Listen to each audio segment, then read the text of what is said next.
बिस्मिल्लाहिर्रहमानिर्रहीम अस्सलाम वालेकुम नाइन ब्रदर्स टीवी मुबारक जे ਤੁਹਾਡੀ ਖidmat ਚ ਹਾਜ਼ਰ ਹੈ ਨਾਜ਼ਰੀਨ ਸਾਡਾ ਚੈਨਲ ਨਾइन ब्रदर्स टीवी ਸਬਸਕ੍ਰਾਈਬ ਕਰੋ। ਅੱਜ ਚੱਲਾਂਗੇ ਜਰਮਨੀ ਸਟੁੱਟਗਾਰਟ। ਬੜੇ ਹੀ ਪਿਆਰੇ ਦੋਸਤ ਫਰੂਕ ਆਜ਼ਮ ਸਾਹਿਬ ਸਾਡੇ ਨਾਲ ਹੋਣਗੇ। ਇਹਨਾਂ ਨਾਲ ਇੱਕ ਤੇ ਗੱਪਸ਼ਪ ਵੀ ਲਾਵਾਂਗੇ, ਦੂਸਰਾ ਇਹਨਾਂ ਨੂੰ ਪੁੱਛਾਂਗੇ ਕਿ 74 ਚ ਇਹਨਾਂ ਦਾ ਤਲਕ ਕਿਉਂਕਿ ਗੱਖੜ ਮੰਡੀ ਗੁਜਰਾਂਵਾਲੇ ਦਾ ਏਰੀਆ ਉੱਥੇ ਇਹਨਾਂ ਦੱਸਿਆ ਕਿ ਕਾਫੀ ਸਾਡੇ ਹਾਲਾਤ ਖਰਾਬ ਹੋਏ ਸੀ। ਇਸੇ ਸਿਲਸਿਲੇ 'ਚ ਮੈਂ ਕਿਹਾ ਚਲੋ ਇਹਨਾਂ ਨੂੰ ਪੁੱਛਦੇ ਹਾਂ, ਚੱਲਦੇ ਹਾਂ ਜਰਮਨੀ ਸਟੁੱਟਗਾਰਟ। अस्सलाम वालेकुम जी। ਵਾਲੇਕੁਮ ਅਸਲਾਮ। ਸਰ ਬਹੁਤ ਸ਼ੁਕਰੀਆ ਤੁਸੀਂ ਨਾइन ब्रदर्स ਟੀਵੀ ਨੂੰ ਟਾਈਮ ਦਿੱਤਾ ਅੱਜ, ਥੈਂਕ ਯੂ। ਹਾਂਜੀ ਅੱਛਾ ਇਹ ਪਹਿਲੇ ਦੱਸੋ ਕਿ ਸਾਡਾ ਚੈਨਲ ਕਦੋਂ ਤੋਂ ਦੇਖ ਰਹੇ, ਕਿਉਂਕਿ ਵੀ ਅੱਜ ਕੱਲ੍ਹ ਕਦੀ ਕਦੀ ਪੁੱਛ ਲਈਦਾ ਸੀ। ਹਾਂਜੀ, ਮੈਨੂੰ ਅਰਸਾ ਹੋ ਗਿਆ ਤਕਰੀਬਨ 4 ਮਾਹ ਤੋਂ ਮੈਂ ਤੁਹਾਡਾ ਚੈਨਲ ਦੇਖ ਰਿਹਾ ਤੇ ਅੱਛਾ ਮਾਸ਼ਾਅੱਲਾ ਪੰਜਾਬੀ ਜ਼ਬਾਨ ਦੀ ਵਜ੍ਹਾ ਤੋਂ ਮੈਨੂੰ ਬਹੁਤ ਅੱਛਾ ਲੱਗਦਾ ਹੈ। ਰਾਤੇ ਖੁਦ ਮੈਂ ਪੰਜਾਬੀ ਨੂੰ ਬਹੁਤ ਲਾਈਕ ਕਰਨਾ ਜਾਂ ਲਹਿਜੇ ਮੁਖਤਲਿਫ ਜਿਹੜੇ ਨੇ ਸਾਡੇ ਪੰਜਾਬ ਦੇ। ਹਾਂਜੀ ਜੀ ਜੀ। ਅੱਛਾ ਤੇ ਮਾਸ਼ਾਅੱਲਾ ਤੁਹਾਡਾ ਤਲਕ ਮੈਂ ਦੱਸਿਆ ਹੈ ਕਿ ਜ਼ਿਲ੍ਹਾ ਗੁਜਰਾਂਵਾਲਾ ਜ਼ਿਲ੍ਹਾ ਹੀ ਹੈ ਨਾ, ਗੁਜਰਾਂਵਾਲਾ? ਜੀ ਜੀ, ਜ਼ਿਲ੍ਹਾ ਡਿਵੀਜ਼ਨ ਵੀ ਹੈ। ਹਾਂਜੀ, ਜ਼ਿਲ੍ਹਾ ਗੁਜਰਾਂਵਾਲਾ। ਜੀ ਜੀ। ਤੇ ਇੱਥੇ ਆਪਣਾ ਜਰਮਨੀ ਤੁਸੀਂ ਦੱਸਿਆ ਤੁਸੀਂ ਮਾਸ਼ਾਅੱਲਾ ਇੱਥੇ ਇੰਜੀਨੀਅਰ ਸੀ, ਇੰਜੀ? ਜੀ ਬਿਲਕੁਲ ਬਿਲकुल, ਮੈਂ ਆਕਸਫੋਰਡ ਯੂਨੀਵਰਸਿਟੀ ਤੋਂ ਇੰਜੀਨੀਅਰਿੰਗ ਕੀਤੀ ਹੈ। ਹਾਂਜੀ, ਮਕੈਨੀਕਲ ਇੰਜੀਨੀਅਰਿੰਗ ਨਾ। ਜ਼ਬਰਦਸਤ। ਹਾਂਜੀ, ਤੇ ਉੱਥੇ ਮੈਂ ਕੋਈ 5-7 ਸਾਲ ਉੱਥੇ ਰਿਹਾ ਤੇ ਹੁਣ ਤਕਰੀਬਨ 20 ਸਾਲ ਤੋਂ ਮੈਂ ਸਟੁੱਟਗਾਰਟ 'ਚ ਵਿੱਚ ਹਾਂ। ਅੱਛਾ ਮਾਸ਼ਾਅੱਲਾ। ਤੇ ਇਹ ਦੱਸੋ ਕਿ 74 ਤੋਂ ਪਹਿਲੇ ਜ਼ਰਾ ਤੁਹਾਡਾ ਤਾਰਫ ਥੋੜ੍ਹਾ ਜਿਹਾ ਮੈਂ ਕਿਹਾ ਨਾਜ਼ਰੀਨ ਨੂੰ ਕਰਾ ਦਈਏ ਕਿ ਤੁਹਾਡੇ ਵਾਲਦ ਸਾਹਿਬ ਨੂੰ ਮਿਰਜ਼ਾ ਸਾਹਿਬ ਕਹਿੰਦੇ ਸੀ, ਲੇਕਿਨ ਤੁਹਾਡੀ ਜ਼ਾਤ ਨਹੀਂ ਹੈਗੀ, ਤੇ ਉਹ ਕਿਉਂ ਕਹਿੰਦੇ ਸੀ? ਉਹ ਇਸ ਵਜ੍ਹਾ ਤੋਂ ਕਿ ਮੇਰੇ ਵਾਲਦ ਸਾਹਿਬ ਮਾਸ਼ਾਅੱਲਾ ਯਾਨੀ ਕਿ ਖੁਦ ਅਹਿਮਦੀ ਹੋਏ ਸਨ। ਕਾਦੀਆਨ ਦੇ ਵਿੱਚ ਉਹਨਾਂ ਦੀ ਰਿਹਾਇਸ਼ ਰਹੀ ਖਾਸਾ ਅਰਸਾ, ਜੀ ਤੇ ਉਹ ਬੜਾ ਅਹਿਮਦੀਅਤ ਦੀ ਤਬਲੀਗ ਕਰਦੇ ਹੁੰਦੇ ਸਨ। ਜੀ ਜੀ ਹਾਂਜੀ, ਤੇ ਜਲਸੇ ਦੇ ਆਪਣੇ ਅਖਰਾਜਾਤ ਤੇ ਸਭ ਲੋਕਾਂ ਨੂੰ ਲੈ ਕੇ ਜਾਣਾ। ਉਸ ਵਕਤ ਹਾਲਾਤ ਅੱਛੇ ਸਨ ਤੇ ਸਾਰੀ ਜਗ੍ਹਾ ਤੇ ਉਹਦੀ ਐਡਵਰਟਾਈਜ਼ਮੈਂਟ ਕਰਨੀ, ਉਹਦੇ ਇਸ਼ਤਿਹਾਰ ਲਗਾਣੇ, ਜੀ ਅਲ ਫਜ਼ਲ ਲੋਕਾਂ ਨੂੰ ਪੜ੍ਹਨ ਵਾਸਤੇ ਦੇਣੀ। ਜੀ ਜੀ। ਹਾਂਜੀ, ਉਹ ਇਸ ਵਜ੍ਹਾ ਤੋਂ ਉਹਨਾਂ ਨੂੰ ਲੋਕ ਸਾਰੇ ਮਿਰਜ਼ਾ ਸਾਹਿਬ ਕਹਿਣਾ ਸ਼ੁਰੂ ਹੋ ਗਏ ਨਾ। ਅੱਛਾ ਚਲੋ, ਇਹ ਤੇ ਅੱਲਾ ਦਾ ਫਜ਼ਲ ਹੋਇਆ ਕਿ ਉਹ ਲੋਕ ਵੀ ਕੋਈ ਸਮਝਦਾਰ ਸੀ ਜਿਹੜੇ ਮਿਰਜ਼ਾ ਸਾਹਿਬ ਕਹਿੰਦੇ ਸੀ, ਨਾਰਮਲ ਤੇ ਉੱਥੇ ਮਰਜ਼ਈ ਕਹਿਣਾ ਸ਼ੁਰੂ ਕਰ ਦਿੰਦੇ ਨੇ ਨਾ। ਜੀ ਬਿਲਕੁਲ ਬਿਲकुल, ਤੇ ਯਾਨੀ ਕਿ ਸਾਡੇ ਵਾਸਤੇ ਇੱਕ ਆਜ਼ਾਦ ਸੀ ਕਿ ਸਾਨੂੰ ਮਿਰਜ਼ਾ ਲੋਕ ਕਹਿੰਦੇ ਸਨ। ਜੀ ਜੀ। ਅੱਛਾ ਇਹ ਜਦੋਂ 74 ਦੇ ਹਾਲਾਤ ਉੱਥੇ ਪਾਕਿਸਤਾਨ 'ਚ ਬਣੇ, ਜਦੋਂ ਕਾਫੀ ਨੁਕਸਾਨ ਕੀਤਾ ਜਮਾਤੇ ਅਹਿਮਦੀਆ ਦੇ ਲੋਕਾਂ ਦਾ, ਦੂਸਰੇ ਲੋਕਾਂ ਨੇ, ਤਾਂ ਤੁਸੀਂ ਤਾਂ ਉਦੋਂ ਛੋਟੇ ਹੀ ਹੋਵੋਗੇ, ਏਡੀ ਉਮਰ ਤੇ ਨਹੀਂ ਹੋਣੀ ਤੁਹਾਡੀ? ਹਾਂਜੀ, ਮੇਰੀ ਉਸ ਵਕਤ 6-7 ਸਾਲ ਦੇ ਕਰੀਬ ਉਮਰ ਸੀ। ਜੀ ਹਾਂਜੀ, ਜੀ ਤੇ ਸਾਡੇ ਮਾਸ਼ਾਅੱਲਾ ਅਸੀਂ 7 ਭੈਣ ਭਾਈ ਆ ਜੀ ਜੀ ਤੇ ਸਿਸਟਰਸ ਵੱਡੀਆਂ ਸਨ ਤੇ ਅਸੀਂ ਛੋਟੇ ਸਾਂ ਭਾਈ ਜਿਹੜੇ 4। ਜੀ ਜੀ ਹਾਂਜੀ, ਤੇ ਉਸ ਵਕਤ ਮੈਂ ਪਹਿਲੀ ਕਲਾਸ ਵਿੱਚ ਪੜ੍ਹਦਾ ਹੁੰਦਾ ਸਾਂ ਸਕੂਲ 'ਚ। ਜੀ ਹਾਂਜੀ, ਜੀ ਜਦੋਂ ਆ ਸਾਰਾ ਸਿਲਸਿਲਾ ਚੱਲਿਆ। ਜੀ ਜੀ। ਹਾਂਜੀ, ਤੇ ਉੱਥੇ ਸਾਡਾ ਬਹੁਤ ਜ਼ਿਆਦਾ ਨੁਕਸਾਨ ਹੋਇਆ। ਸਾਡੇ ਵਾਲਦ ਸਾਹਿਬ ਦਾ ਕਾਰੋਬਾਰ ਸੀ, ਜੀ ਜੀ। ਕਨਫੈਕਸ਼ਨਰੀ ਦੀ ਉਹਨਾਂ ਦੀ ਫੈਕਟਰੀ ਸੀ, ਨਾਲ ਹਾਰਡਵੇਅਰ ਦੀ ਦੁਕਾਨ ਸੀ। ਅੱਛਾ। ਹਾਂਜੀ, ਤੇ ਮੰਡੀ ਦੇ ਵਿੱਚ ਸਾਡੀ ਰਿਹਾਇਸ਼ ਸੀ ਤੇ ਉਹ ਨਾਲ ਆੜਤ ਵਗੈਰਾ ਵੀ ਥੋੜੀ ਬਹੁਤ ਕਰਦੇ ਸਨ। ਜੀ ਜੀ ਤੇ ਹਾਂਜੀ, ਤੇ ਉਹਨਾਂ ਨੇ ਯਾਨੀ ਬਹੁਤ ਸਾਡਾ ਨੁਕਸਾਨ ਕੀਤਾ। 2-3 ਦੁਕਾਨਾਂ ਜਲਾ ਦਿੱਤੀਆਂ, ਘਰ-ਬਾਰ ਸਾਡਾ ਜਿਹੜਾ ਹਾਂਜੀ ਉਹ ਵੀ ਤੋੜ ਫੋੜ ਕੀਤੀ। ਹਾਂਜੀ, ਅੱਛਾ। ਤੇ ਉਸ ਵਕਤ ਲੇਕਿਨ ਮੇਰੇ ਉਹ ਯਾਦਾਂ ਪੂਰੀਆਂ ਅੱਜ ਤੱਕ ਜ਼ਿਹਨ 'ਚ ਮਹਿਫੂਜ਼ ਨੇ। ਹਾਂਜੀ, ਔਰ ਬਾਕੀ ਆਪਣੇ ਭੈਣਾਂ ਭਾਈਆਂ ਦੇ ਨਾਲ ਜਿਹੜੇ ਵੱਡੇ ਸਨ ਉਹਨਾਂ ਨਾਲ ਮੈਂ ਸਾਰੀ ਕਨਵਰਸੇਸ਼ਨ ਦੇ ਵਿੱਚ ਇਹਨੂੰ ਮਜ਼ੀਦ ਹਾਂਜੀ ਜੀ ਕੀਤਾ ਮੁਕੰਮਲ। ਤੁਸੀਂ ਦੱਸ ਰਹੇ ਤੁਹਾਡੀ ਉਮਰ 6 ਸਾਲ ਸੀ, ਤੁਹਾਨੂੰ ਉਦੋਂ ਪਤਾ ਚੱਲ ਰਿਹਾ ਸੀ ਕਿ ਕਿਉਂ ਸਾਡੇ ਨਾਲ ਇਸ ਤਰ੍ਹਾਂ ਹੋ ਰਿਹਾ? ਉਸ ਵਕਤ ਤੇ ਕੋਈ ਪਤਾ ਨਹੀਂ ਸੀ ਚੱਲ ਰਿਹਾ ਕਿ ਕਿਉਂ ਹੋ ਰਿਹਾ, ਕਿਉਂਕਿ ਉਸ ਵਕਤ ਆਹੀ ਅਸੀਂ ਸਮਝਦੇ ਸਾਂ ਜਿਸ ਤਰ੍ਹਾਂ ਬੱਚੇ ਕੋਈ ਲੜ ਪਏ ਨੇ। ਹਾਂਜੀ, ਤੇ ਕਿਸੇ ਨੂੰ ਵੱਟਾ ਕੱਢ ਮਾਰਿਆ, ਕਿਸੇ ਨੇ ਕੋਈ ਕਰ ਲਿਆ। ਉਹ ਸ਼ਾਮ ਦਾ ਵਕਤ ਸੀ। ਹਾਂਜੀ, ਜੁਮੇ ਵਾਲਾ ਦਿਨ ਯਾਨੀ ਕਿ ਜੁਮੇ ਵਾਲੇ ਦਿਨ ਹੀ ਉਹ ਸਾਰਾ ਸਿਲਸਿਲਾ ਸ਼ੁਰੂ ਹੋਇਆ। ਅੱਛਾ। ਤੇ ਜੁਮੇ ਦੀ ਤਕਰੀਰ 'ਚ ਮੌਲਵੀ ਸਾਹਿਬ ਜਿਹੜੇ ਸਨ ਉਹ ਬੜੇ ਉਹਨਾਂ ਨੇ ਇਲਜ਼ਾਮਾਤ ਜਮਾਤ ਅਹਿਮਦੀਆ ਤੇ ਲਗਾਏ। ਇਹਨਾਂ ਜ਼ੁਬਾਨਾਂ ਕੱਟ ਦਿੱਤੀਆਂ, ਅੱਖਾਂ ਕੱਢ ਦਿੱਤੀਆਂ, ਇੰਜ ਕਤਲ ਕਰ ਦਿੱਤੇ। ਤੇ ਉਹ ਮੇਰੀ ਵਾਲਦਾ ਘਰ ਉਸ ਵਕਤ ਬੈਠੇ ਹੋਏ ਸਨ ਤੇ ਅਸੀਂ ਉਹ ਮਸਜਿਦ ਨਜ਼ਦੀਕ ਹੀ ਸੀ, ਮੰਡੀ ਦੀ ਮਸਜਿਦ, ਜਾਮੀਆ ਮਸਜਿਦ। ਤੇ ਉਹਨਾਂ ਨੇ ਆਖਿਆ ਕਿ ਇਹ ਤਾਂ ਸਭ ਗਲਤ ਕਹਿ ਰਿਹਾ, ਤੇ ਉਹਨਾਂ ਨੇ ਪਰਚੀਆਂ ਲਿਖਵਾ ਕੇ ਨਾ ਮੁਲਾਜ਼ਮ ਦੇ ਹੱਥ ਨਾ ਭੇਜੀਆਂ ਕਿ ਇਹ ਸਭ ਝੂਠ ਹੈ, ਐਸਾ ਕੋਈ ਵਾਕਿਆ ਨਹੀਂ ਹੋਇਆ। ਜੀ ਜੀ। ਹਾਂਜੀ, ਉਹ ਜਿਹੜੀ ਮਸਜਿਦ ਦੇ ਵਿੱਚ।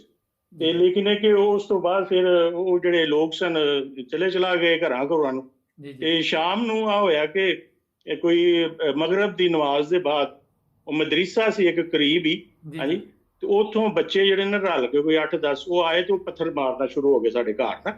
ਅੱਛਾ ਉਹ ਖਿੜਕੀਆਂ ਦਰਵਾਜ਼ਿਆਂ ਨੂੰ ਮਾਰਨਾ ਸ਼ੁਰੂ ਹੋ ਗਏ ਤੇ ਉਹ ਅਸੀਂ ਚੁਬਾਰੇ ਦੇ ਉੱਤੇ ਰਹਿੰਦੇ ਸਾਂ ਤੇ ਉਹ ਮੇਰੇ ਭਾਈ ਉਸ ਵਕਤ 11 ਸਾਲ ਉਹਨਾਂ ਦੀ ਉਮਰ ਸੀ। ਜੀ ਹਾਂਜੀ। ਜੀ ਤੇ ਉਹਨਾਂ ਨੇ ਆਖਿਆ ਜਿਸ ਤਰ੍ਹਾਂ ਕਿ ਆਮ ਲੜਾਈ ਹੈ, ਉਹ ਕਹਿੰਦਾ ਕਿ ਮੈਂ ਤੁਹਾਨੂੰ ਸਵੇਰੇ ਵੇਖ ਲਾਂਗਾ, ਮੈਂ ਪਛਾਣ ਲਿਆ ਤੁਹਾਨੂੰ। ਠੀਕ ਹਾਂਜੀ।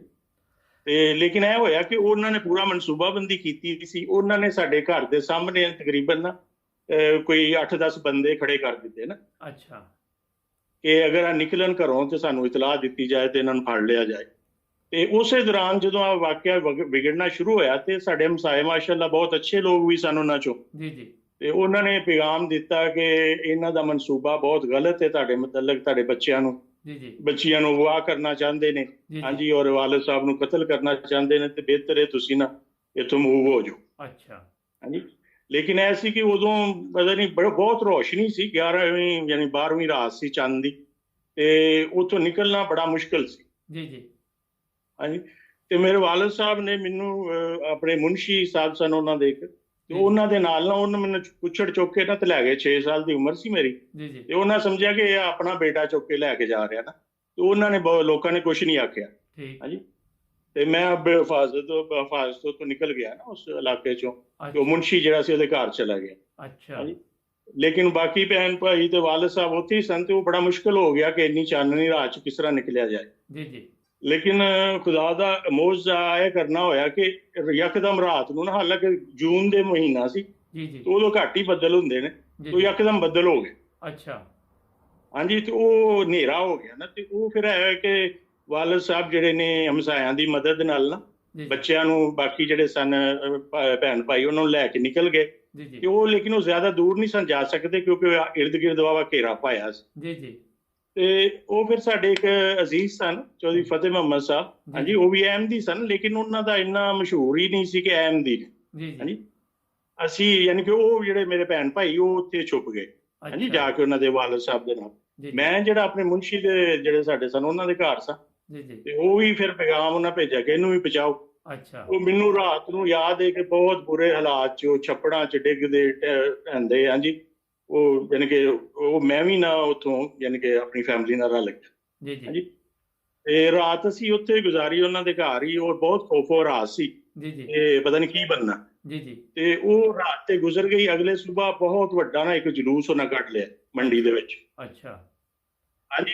ਔਰ ਅਹਿਮਦੀਆਂ ਨੂੰ ਗਾਲੀਆਂ ਦੇ ਰਹੇ ਸਨ, ਤੇ ਗੰਡਾਸੇ ਨਹੀਂ ਹੁੰਦੇ ਜਿਹੜੇ ਸਾਡੇ ਜ਼ਮਾਨੇ 'ਚ, ਉਹ ਕੱਢੇ ਸਨ ਕਿ ਜੇ ਮਸਲਨ ਮਿਰਜ਼ਾ ਸਾਹਿਬ ਨੂੰ ਅਸੀਂ ਕਤਲ ਕਰਨਾ, ਜੀ ਜੀ ਯਾਨੀ ਕਿ ਮੇਰੇ ਵਾਲਿਦ ਸਾਹਿਬ। ਜੀ ਜੀ ਲੇਕਿਨ ਉਹਨਾਂ ਨੂੰ ਇਲਮ ਨਹੀਂ ਸੀ ਕਿ ਅਸੀਂ ਉੱਥੇ ਕਰੀਬ ਹੀ ਹਾਂ, ਤੇ ਉਹ ਜਿਹਦੇ ਘਰ ਅਸੀਂ ਠਹਿਰ, ਉਹ 3 ਮੰਜ਼ਿਲਾਂ ਸੀ। ਜੀ ਜੀ ਤੇ ਅਸੀਂ 3 ਮੰਜ਼ਿਲ ਦੇ ਉੱਤੋਂ ਨਾ ਸਭ ਦੇਖ ਰਹੇ ਸਾਂ। ਜੀ ਜੀ ਹਾਂਜੀ। ਤੇ ਉਸੇ ਦੌਰਾਨ ਬੜਾ ਯਾਨੀ ਕਿ ਖੌਫ ਹਰਾਸ, ਮਸਲਨ ਜਿਹੜੇ ਸਾਡੇ ਸਨ ਅਜ਼ੀਜ਼, ਹਾਂਜੀ, ਚੌਧਰੀ ਫਤਿਹ ਮੁਹੰਮਦ, ਉਹਨਾਂ ਦੇ ਘਰ ਗਨ ਸ਼ਨ ਤੇ ਹੈ ਸੀ, ਲੇਕਿਨ ਉਹਨਾਂ ਵੀ ਛੁਪਾ ਦਿੱਤੀ ਕਿ ਖੁਦਾ ਨਾ ਖਾਸਤਾ ਕੋਈ ਗੁੱਸੇ 'ਚ ਆ ਕੇ ਫਾਇਰ ਨਾ ਕਰਦੇ ਔਰ ਪਤਾ ਨਾ ਲੱਗ ਜਾਏ। ਹਾਂਜੀ। ਜੀ ਜੀ ਉਸੇ ਦੌਰਾਨ ਉਹਨਾਂ ਨੂੰ ਫਿਰ ਸਾਡੇ ਬਾਜ਼ਾਰ ਦੇ ਵਿੱਚ ਹੀ, ਮੰਡੀ ਦੇ ਵਿੱਚ ਦੁਕਾਨਾਂ ਸਨ, ਜੀ ਜੀ ਹਾਂਜੀ, ਉਹਨਾਂ ਦੇ ਤਾਲੇ ਤੋੜ ਦਿੱਤੇ। ਹਾਂਜੀ। ਤੇ ਗੋਦਾਮ ਸੀ, ਉਹਦੇ 'ਚ ਚੀਨੀ ਵਗੈਰਾ ਦਾ ਵਾਹਵਾ ਸਟਾਕ ਹੁੰਦਾ ਸੀ, ਕਿਉਂਕਿ ਟੌਫੀਆਂ ਵਗੈਰਾ ਬਣਨ ਵਾਸਤੇ ਜ਼ਰੂਰਤ ਹੁੰਦੀ ਸੀ। ਜੀ ਜੀ ਤੇ ਹਾਰਡਵੇਅਰ ਦੀ ਦੁਕਾਨ ਸੀ। ਹਾਂਜੀ। ਉਹ ਜਿਹੜੇ ਤਾਲੇ ਤੋੜ ਦਿੱਤੇ, ਲੋਕ ਸਾਰੇ ਉੱਥੋਂ ਫਿਰ ਲੁੱਟਣਾ ਸ਼ੁਰੂ ਹੋ ਗਏ। ਜੀ ਜੀ ਗਏ ਤੇ ਉਹ ਸਾਰਾ ਲੈ ਗਏ। ਇੱਕ ਸੇਫ ਸੀ, ਉਹਦੇ 'ਚ ਖਾਸੀ ਰਕਮ ਸੀ। ਉਸ ਜ਼ਮਾਨੇ 'ਚ ਬੈਂਕਾਂ 'ਚ ਨਹੀਂ ਸੀ ਰੱਖਿਆ ਜਾਂਦਾ ਪੈਸਾ। ਜੀ ਜੀ ਉਹ ਸੇਫ ਵੀ ਲੁੱਟ ਕੇ ਲੈ ਗਏ। ਇੱਥੋਂ ਤੱਕ ਕਿ ਉਹਨਾਂ ਨੇ ਸਾਰਾ ਲੁੱਟ ਕੇ ਮਾਲ ਜਿਹੜਾ ਨਾ, ਉਸੋਂ ਸਾਡੀ ਦੁਕਾਨਾਂ ਤੋਂ 100 ਮੀਟਰ ਜਿਹੜਾ ਦੂਰ ਹੈ ਜੀਟੀ ਰੋਡ ਨਾ, ਜੀ ਜੀ ਹਾਂਜੀ, ਉਹਦੇ ਤੇ ਢੇਰ ਲਾ ਕੇ ਤੇ ਉਹ ਮਸਲਨ ਉਹਨੂੰ ਬਲੌਕ ਕਰ ਦਿੱਤਾ ਨਾ। ਅੱਛਾ। ਤੇ ਅਸੀਂ ਉਹ ਸਾਰਾ ਯਾਨੀ ਕਿ ਨਜ਼ਾਰਾ ਦੇਖ ਰਹੇ ਸਾਂ। ਉਹਨਾਂ ਨੇ ਉਸ ਤੋਂ ਬਾਅਦ ਫਿਰ ਉਹ ਸਾਡੀਆਂ ਦੁਕਾਨਾਂ ਨੂੰ ਅੱਗ ਲਾ ਦਿੱਤੀ। ਚਲੋ। ਹਾਂਜੀ। ਤੇ ਉਹ ਫਿਰ ਅਸੀਂ ਸਾਰਾ ਉਹ ਘਰ ਤੋਂ ਹੀ ਯਾਨੀ ਕਿ ਦੇਖਦੇ ਰਹੇ ਨਜ਼ਾਰਾ ਸੜਨ ਦਾ। ਹਾਂਜੀ। ਛੱਤ ਤੋਂ ਬੜਾ ਛੁਪ ਕੇ ਵੇਖੀਏ, ਰਾਤ ਤੱਕ ਉਹ ਅੱਗ ਬਲਦੀ ਰਹੀ। ਜੀ ਜੀ ਤੇ ਲੇਕਿਨ ਬਹਰਹਾਲ ਇਹ ਹੋਇਆ ਕਿ ਰਾਤ ਦੇ ਵਕਤ ਫਿਰ ਅਸੀਂ, ਕਿਉਂਕਿ ਅਗਰ ਪਤਾ ਲੱਗ ਜਾਂਦਾ ਕਿਸੇ ਨੂੰ ਤੇ ਮਸਲਾ ਹੋ ਜਾਣਾ ਸੀ ਖੜਾ। ਹਾਂਜੀ। ਜੀ ਜੀ ਤੇ ਉਹ ਰਾਤ ਨੂੰ ਹੀ ਫਿਰ ਸਾਡੇ ਜਿਹੜੇ ਅਜ਼ੀਜ਼ ਸਨ ਉਹਨਾਂ ਨੇ ਆਖਿਆ ਕਿ ਕਿਸੇ ਤਰ੍ਹਾਂ ਤੁਹਾਨੂੰ ਕੱਢ ਰਹੇ ਇੱਥੋਂ। ਤੇ ਰਾਤ ਨੂੰ 2 ਵਜੇ, ਯਾਨੀ ਕਿ ਅੱਛੇ ਲੋਕ ਵੀ ਮਾਸ਼ਰੇ 'ਚ ਹੁੰਦੇ ਨੇ ਜੀ, ਮਾਸ਼ਾਅੱਲਾ, ਤੇ ਉਹ ਫਿਰ ਉੱਥੋਂ ਦੀ ਸਨ ਬਹੁਤ ਕਰਤਾ ਧਰਤਾ। ਹਾਂਜੀ।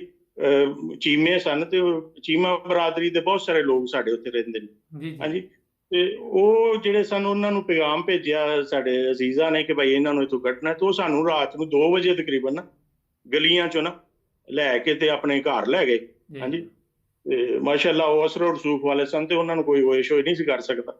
ਉਹਨਾਂ ਨੇ ਫਿਰ ਸਾਨੂੰ ਉੱਥੇ ਵੈਗਨ ਸ਼ੈਗਨ ਇੱਕ ਜਿਹੜੀ ਹੁੰਦੀ ਸੀ, ਹਾਂਜੀ, ਉਹ ਮੰਗਾ ਕੇ ਦਿੱਤੀ। ਜੀ ਜੀ ਤੇ ਉਹਨਾਂ ਨੂੰ ਤਾਕੀਦ ਕੀਤੀ ਕਿ ਇਹਨਾਂ ਦੀ ਮੰਜ਼ਿਲ ਤੇ ਪਹੁੰਚਾ ਕੇ ਆਣਾ। ਤੇ ਮੇਰੇ ਮਾਮੂ ਉਸ ਵਕਤ ਗੁਜਰਾਂਵਾਲਾ ਛਾਉਣੀ ਜਿਹੜੀ ਉਹ ਬਣ ਰਹੀ ਸੀ ਨਾ, ਜੀ ਜੀ ਤੇ ਉੱਥੇ ਉਹ ਮਸਲ ਜੌਬ ਕਰਦੇ ਸਨ। ਹਾਂਜੀ, ਜੀ ਜੀ ਤੇ ਸਾਡੀ ਆਈ ਸੀ ਮੰਜ਼ਿਲ ਕਿ ਅਸੀਂ ਉਹਨਾਂ ਦੇ ਘਰ ਪਹੁੰਚ, ਉਹਨਾਂ ਦੀ ਰਿਹਾਇਸ਼ ਤੇ ਪਹੁੰਚ ਜਾਈਏ। ਜੀ ਜੀ ਤੇ ਉਹ ਇਸ ਤਰ੍ਹਾਂ ਹੋਇਆ ਕਿ ਰਾਤ ਨੂੰ ਹੀ ਤਕਰੀਬਨ ਅਜ਼ਾਨਾਂ ਤੋਂ ਪਹਿਲੇ ਉਹ ਵੈਗਨ ਜਿਹੇ 'ਚ ਬੈਠੇ, ਬੜਾ ਖੌਫ। ਹਾਂਜੀ, ਤੇ ਉਹ ਰਸਤੇ 'ਚ ਵੇਖਿਆ ਕਿ ਉਹਨਾਂ ਨੇ ਨਾ ਸਾਡੀ ਦੁਕਾਨ ਜਿਹੜੀਆਂ ਉਹ ਜਲ ਰਹੀਆਂ ਨੇ, ਤੇ ਲੋਕ ਉੱਥੇ ਯਾਨੀ ਕਿ ਚੀਜ਼ਾਂ ਵਗੈਰਾ ਲੈ ਕੇ ਜਾ ਰਹੇ ਨੇ ਉੱਥੋਂ ਲੁੱਟ ਕੇ। ਤੇ ਅਸੀਂ ਛੁੱਪ ਕੇ ਵਿੱਚ, ਜੀ, ਗੁਜਰਾਂਵਾਲਾ ਛਾਉਣੀ ਉਦੋਂ ਬਣਦੀ ਪਈ ਸੀ। ਜੀ ਜੀ ਤੇ ਜਿਹੜਾ ਸਾਡੇ ਵੱਲੋਂ ਜਿਹੜਾ ਗੇਟ ਉਹਨੂੰ ਕਹਿੰਦੇ ਨੇ ਚਨਾਬ ਗੇਟ। ਜੀ ਜੀ ਅਸੀਂ ਉਸ ਗੇਟ ਤੇ ਜਦੋਂ ਪਹੁੰਚੇ ਆ ਨਾ, ਤੇ ਉਹਨਾਂ ਨੂੰ ਪਹਿਲੋਂ ਖਬਰ ਸੀ ਕਿਉਂਕਿ ਗੁਜਰਾਂਵਾਲੇ ਪਹਿਲੇ ਵਾਕਿਆ ਹੋ ਚੁੱਕਿਆ ਸੀ। ਜੀ ਜੀ ਹਾਂਜੀ, ਜਿਹਦੇ 'ਚ 17 ਬੰਦੇ ਸ਼ਹੀਦ ਹੋਏ ਸਨ। ਜੀ ਜੀ ਤੇ ਉਹਨਾਂ ਨੇ ਸਾਨੂੰ ਉੱਥੇ ਐਂਟਰ ਨਹੀਂ ਹੋਣ ਦਿੱਤਾ ਨਾ। ਠੀਕ। ਹਾਂਜੀ, ਅਸੀਂ ਉਹ ਪਰੇਸ਼ਾਨ ਹੋ ਗਏ ਕਿ ਪਿੱਛੋਂ ਲੋਕ ਅਗਰ ਰਲ ਪਏ, ਗੱਖੜੋਂ ਆ ਗਏ, ਤੇ ਅੱਗੋਂ ਅਸੀਂ ਛਾਉਣੀ ਵੀ ਨਾ ਜਾ ਸਕੇ ਤੇ ਮਸਲਾ ਖਰਾਬ ਹੋ ਜਾਏਗਾ। ਜੀ ਜੀ ਹਾਂਜੀ, ਤੇ ਉਹ ਫਿਰ ਇਸ ਤਰ੍ਹਾਂ ਹੋਇਆ ਕਿ ਯਾਨੀ ਕਿ ਅਸੀਂ ਉੱਥੇ ਝਾੜੀਆਂ 'ਚ ਛੁਪ ਗਏ। ਜੀ ਹਾਂਜੀ, ਜੀ ਤੇ ਫੌਜੀਆਂ ਨੇ ਸਾਨੂੰ ਜਾਣ ਨਾ ਦਿੱਤਾ ਅੰਦਰ। ਤੇ ਉਹ ਫਿਰ ਉੱਥੋਂ ਹੀ ਇਮਾਰਤ ਵੇਖੀ ਕਿ ਕਿੱਥੇ ਸਿਰ ਛਪਾਇਆ ਜਾਏ। ਉਹ CID ਇੱਕ ਸਟਾਫ ਹੁੰਦਾ ਸੀ ਪੁਲਿਸ ਦਾ ਇੱਕ ਨਾ, ਜੀ ਤੇ ਜੀ ਉੱਥੇ ਕੋਈ ਰਿਹਾਇਸ਼ ਤੇ ਨਹੀਂ ਸੀ ਕਿਸੇ ਦੀ, ਲੇਕਿਨ ਇੱਕ ਯਾਨੀ ਕਿ ਫੈਮਿਲੀ ਪੁਲਿਸ ਦਾ ਇੱਕ ਬੰਦਾ ਉੱਥੇ ਰਹਿੰਦਾ ਹੁੰਦਾ ਸੀ। ਜੀ ਜੀ ਤੋਂ ਅਸੀਂ ਇਤਫਾਕਨ ਉੱਧਰ ਪਾਣੀ ਪੀਣ ਵਾਸਤੇ ਗਏ ਕਿ ਕਿਤੇ ਪਾਣੀ ਮਿਲ ਜਾਏ। ਜੀ ਹਾਂਜੀ, ਬਹੁਤ ਗਰਮੀ ਸੀ ਔਰ ਪਾਣੀ ਵੀ ਨਹੀਂ ਸੀ ਅਸੀਂ ਪੀਤਾ ਹੋਇਆ। ਤੇ ਉਹ ਪਤਾ ਲੱਗਿਆ ਤੇ ਉਹ ਬੰਦਾ ਵਾਕਿਫ ਹੀ ਸੀ ਪੁਲਿਸ ਵਾਲਾ ਨਾ। ਜੀ ਹਾਂਜੀ, ਉਹ ਸਾਨੂੰ ਆਪਣੇ ਘਰ ਲੈ ਗਿਆ। ਹਾਂਜੀ, ਤੇ ਉਹ ਕੋਈ 2-4 ਘੰਟੇ ਉੱਥੇ ਰਹੇ। ਹਾਂਜੀ, ਤੇ ਤਾਂ ਕਿ ਸਾਡੇ ਮਾਮੂ ਜਿਹੜੇ ਸਨ ਉਹਨਾਂ ਨੂੰ ਕਿਸੇ ਤਰ੍ਹਾਂ ਇਤਲਾਹ ਮਿਲ ਜੇ ਤੇ ਉਹ ਆ ਜਾਂਦੇ, ਅਸੀਂ ਉੱਥੋਂ ਕਿਤੇ ਸ਼ਿਫਟ ਹੋ ਜਾਈਏ। ਜੀ ਜੀ ਉਹ ਬੰਦਾ ਡਰ ਗਿਆ। 2-4 ਘੰਟੇ ਗੁਜ਼ਰੇ ਨਾ, ਤਾਂ ਉਹਨੂੰ ਵੀ ਪਤਾ ਲੱਗ ਗਿਆ ਕਿ ਇਹਨਾਂ ਦੇ ਆਹ ਹਾਲਾਤ ਹੋਏ ਨੇ ਕੱਕੜ। ਜੀ ਜੀ ਉਹਨੇ ਵੀ ਸਾਨੂੰ ਆਖਿਆ ਕਿ ਮੇਰੇ ਵਾਸਤੇ ਕੱਪੜਾ ਤੁਸੀਂ ਘਰ ਛੱਡ ਦਿਓ ਮੇਰਾ। ਜੀ ਜੀ ਅਸੀਂ ਉਹ ਦੁਬਾਰਾ ਝਾੜੀਆਂ 'ਚ ਛੁਪ ਗਏ ਜਾ ਕੇ, ਤੇ ਉਸੇ ਦੌਰਾਨ ਝਾੜੀਆਂ ਦਾ ਮਤਲਬ ਕੋਈ 10-11 ਵੱਜ ਗਏ ਹੋਣੇ ਨੇ। ਜੀ ਜੀ ਹਾਂਜੀ, ਤੇ ਉਸ ਟਾਈਮ ਹੀ ਨਾ ਮਤਲਬ ਲਾਸ਼ਾਂ ਲੈ ਕੇ ਨਾ ਜਿਹੜੀਆਂ ਗੁਜਰਾਂਵਾਲੇ 'ਚ ਬੰਦੇ ਸ਼ਹੀਦ ਕੀਤੇ ਸਨ, ਜੀ ਜੀ ਉਥੋਂ ਬਖਤਰਬੰਦ ਗੱਡੀਆਂ ਤੇ ਨਾ ਜੀ ਇੱਕ ਅਹਿਮਦੀ ਸਨ ਕਰਨਲ ਵਹਾਬ ਸਾਹਿਬ। ਜੀ ਜੀ ਹਾਂਜੀ, ਉਹ ਉਥੋਂ ਗੁਜਰਾਂਵਾਲੇ ਤੋਂ ਲਾਸ਼ਾਂ ਚੁੱਕ ਕੇ ਲਿਆਏ ਕਿਉਂਕਿ ਲਾਸ਼ਾਂ ਨਹੀਂ ਸਨ ਚੁੱਕਣ ਦਿੰਦੇ।